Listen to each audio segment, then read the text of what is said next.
जात पवन सुतो देवन देखा, जाने कहूँ बल बुद्धि विसेखा। सुरसा नाम यहीन कह माता, पटे न्याय कहीं तही बाता।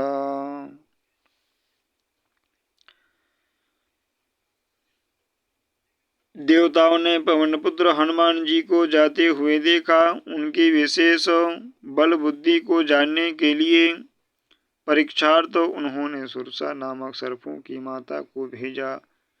उसने आकर हनुमान जी से यह बात कही, आज सुरन मोहि दीन हारा, सुनत वचन कह पवन कुमारा।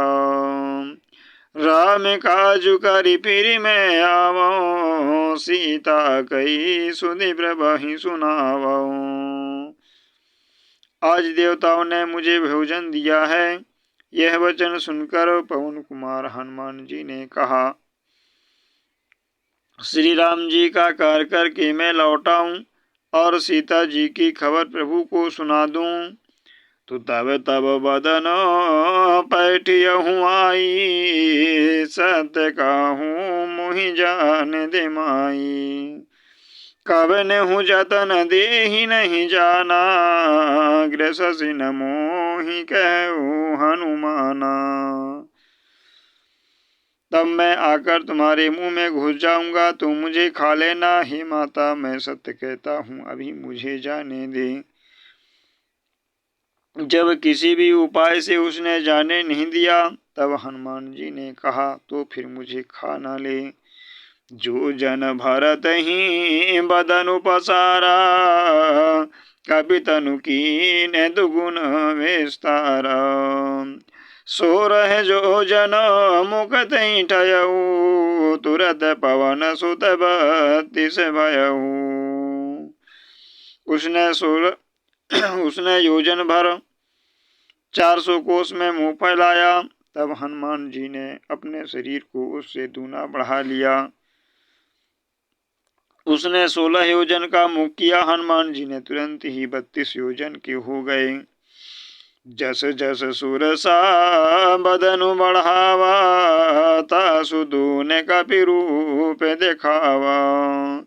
सत योजन तही आनन कीन्हा, अति लघु रूप पवन सुत लीन्हा।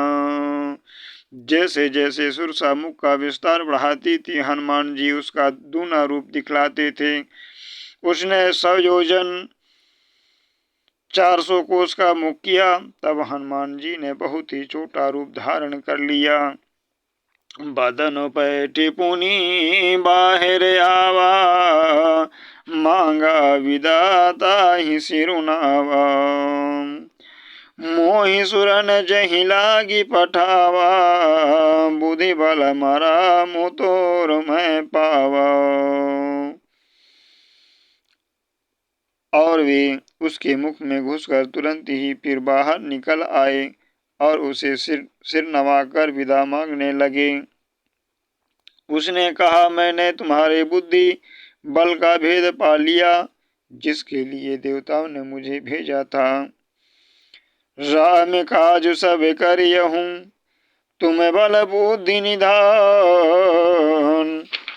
आशीष देई गई सो हरष चलऊ, हनुमान लखन सिया राम चंद्र शंकर हरि ओम। राम जय जय श्री सीताराम जी हरे, पवन सुत हनुमान की जय। तुम श्री रामचंद्र जी का सत्कार करोगे, क्योंकि तुम बल बुद्धि के भंडार हो। यह आशीर्वाद देकर वह चली गई। तब हनुमान जी हर्षित होकर चले। बोलो सियावर रामचंद्र की जय।